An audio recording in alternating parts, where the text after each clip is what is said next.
IPLന്റെ ചരിത്രത്തിലെ എക്കാലത്തെയും മികച്ച ക്യാപ്റ്റനും ഫിനിഷറുമായിരുന്ന ചെന്നൈ സൂപ്പർ കിങ്സ് ഇതിഹാസം MS ധോണി ശരിക്കും കോമഡി കഥാപാത്രമായിരിക്കുകയാണ്. എത്രമാത്രം വിമർശനങ്ങളും പരിഹാസങ്ങളുമാണ് ഇപ്പോൾ അദ്ദേഹം വിവിധ കോണുകളിൽ നിന്നും നേരിട്ടുകൊണ്ടിരിക്കുന്നത്. ധോണിയുടെ ബാറ്റിംഗ് പൊസിഷൻ, സ്ലോ ബാറ്റിംഗുമെല്ലാം ക്രൂശിക്കപ്പെടുന്നു ഒരുപാട്.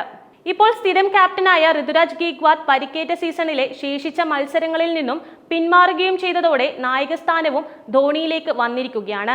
പക്ഷേ അദ്ദേഹത്തിന് കീഴിലിറങ്ങിയ CSK ആദ്യ കളിയിൽ കൊൽക്കത്ത നൈറ്റ് റൈഡേഴ്സിനോട് 8 വിക്കറ്റിന് നാണം കെട്ട തോൽവി ഏറ്റുവാങ്ങുകയും ചെയ്തിരുന്നു. ഇത്തരത്തിൽ ധോണിക്ക് ഈ സീസണിൽ തിരിച്ചടികൾ നേരിടാനുള്ള പ്രധാന കാരണം ഇന്ത്യൻ ക്യാപ്റ്റൻ രോഹിത് ശർമ്മയോട് ചെയ്തിട്ടുള്ള ശാപമാണ് എന്നാണ് സോഷ്യൽ മീഡിയയിൽ ആരാധകർ ചൂണ്ടിക്കാണിക്കുന്നത്.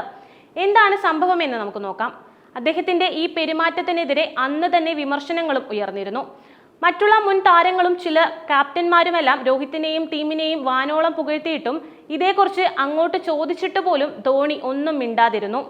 ഇതായിരുന്നു ആരാധകർ ചൂണ്ടിക്കാട്ടിയ ഒരു കാര്യം.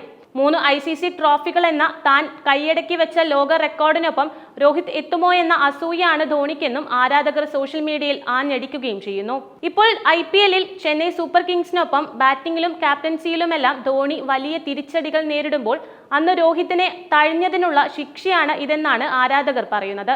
MS ധോണിയെ പോലെ സ്വാർത്ഥനും അസൂയയുമുള്ള മറ്റൊരു ക്രിക്കറ്റർ കാണില്ല. രോഹിത് ശർമ്മയോട് കാണിച്ചതിനുള്ള അസൂയക്കുള്ള ശിക്ഷയാണ് ഇപ്പോൾ IPLൽ കിട്ടിക്കൊണ്ടിരിക്കുന്നതെന്നും സോഷ്യൽ മീഡിയയിൽ ആരാധകർ കുറിക്കുന്നു.